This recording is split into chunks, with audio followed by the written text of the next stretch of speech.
Hello guys, मैं Shivam Sandhu, BA-LLB fourth year institute of law Kurukshetra university Kurukshetra student. आज आप मैंने एक स्टेटस लगाया था जो कि मेरे non legal friends and relatives and मेरे को मैसेज आया कि क्या मैटर है, हमें भी समझाओ। और मैं आज इस वीडियो के माध्यम से मैं अपने लीगल फ्रेंड्स जो भी मेरे क्लासमेट्स हैं, सीनियर जूनियर जो भी लॉ फील्ड से रिलेटेड है, मैं उनसे बात करना चाहता हूँ। एक्चुअली अभी बार काउंसिल ऑफ इंडिया ने एडवोकेट एक्ट के अकॉर्डिंग जो एनरोलमेंट फ़ीस होती है, जब एक बच्चा BA-LLB की डिग्री कंप्लीट करता है, उसे अपना एनरोलमेंट हाई कोर्ट अपनी स्टेट हाई कोर्ट के में करवाना पड़ता है, जो कि फ़ीस उन्होंने अब इंक्रीज़ कर दी, जो पिछले 2 साल से 750 थी for general category and SC के लिए, SC ST के लिए 350 और सडनली अभी 22,500 कर दी।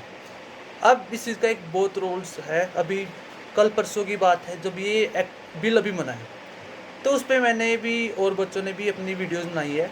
तो मैं आज इस वीडियो के माध्यम से आपको बताना चाहता हूँ कि एज ए लॉ स्टूडेंट और फर्स्ट जनरेशन लॉ एडवोकेट को क्या क्या स्ट्रगल फेस करनी पड़ती है। मे बी आप भी ये फेस कर चुके हैं या फिर मेरी बात को समझने की कोशिश करेंगे। तो एक्चुअली लेट स्टार्ट। जब हम एक एडमिशन लेते हैं आफ्टर 12th, तो हम कोई ना कोई एग्ज़ाम की तैयारी करते हैं, उस चीज़ का प्रेशर। बहुत सारे बच्चे क्लैट की वो करेंगे, CUET की कोचिंग में बहुत लाखों पैसे लगा देते हैं। After that they got admission in any state university, private institute और NLUs। उनमें भी ये approx I am in KUK that is state university, तो उसमें भी अप्रोक्स 1 लाख का खर्चा मान के चलो। 5 साल की डिग्री तो मतलब 5 लाख।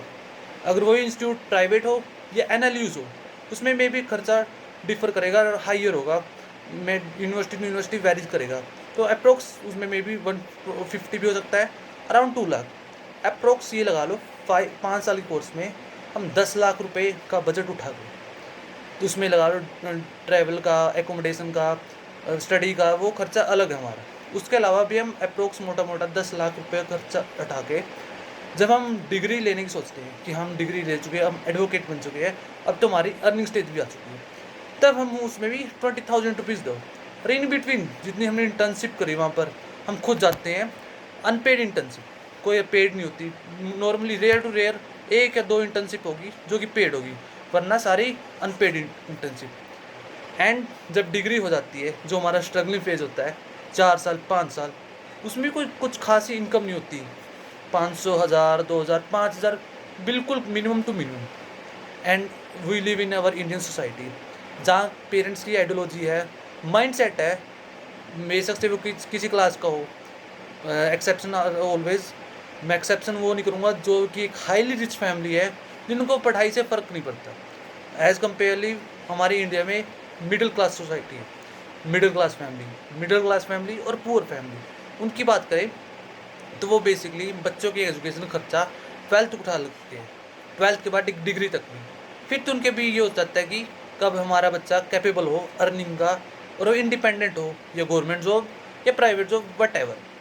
अब उनके अकॉर्डिंग देखो, जिन्होंने 5 साल की डिग्री में 5 से 10 लाख रुपए लगाए, आफ्टर दैट फिर वो 22,000 रुपये और ले रहा है एडिशनली। ये चल, मैं तो अपनी बात नहीं कर रहा, मैं तो चल लो मैं और मेरे जैसे और भी कैपेबल स्टूडेंट है दे देंगे, जहाँ हमने 10 लाख रुपए दे वह हम दे देंगे।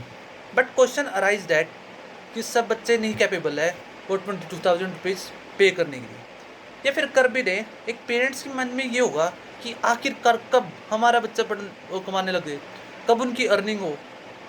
तभी इसी कारण मेनली रीज़न बच्चे जो भी लॉ स्टूडेंट है वो लिटिगेशन में बहुत कम आते हैं, प्रैक्टिसिंग में बहुत कम आते हैं।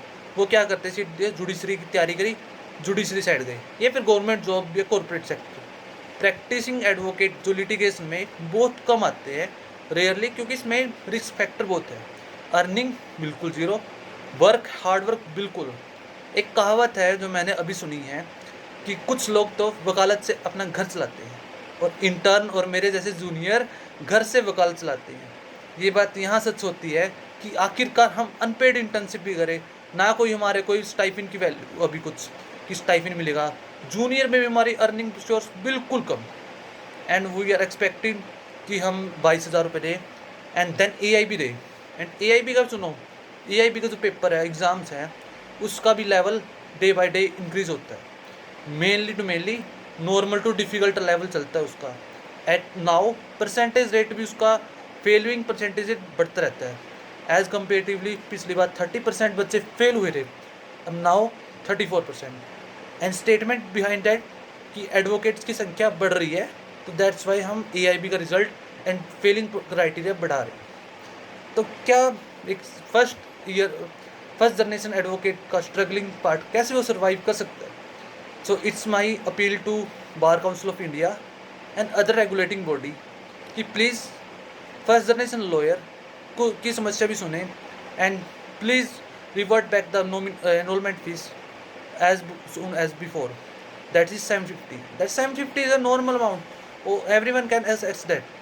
But now 22,500. That's not a big issue for me or other student who had owed around 5 to 10 lakh rupees in their degree.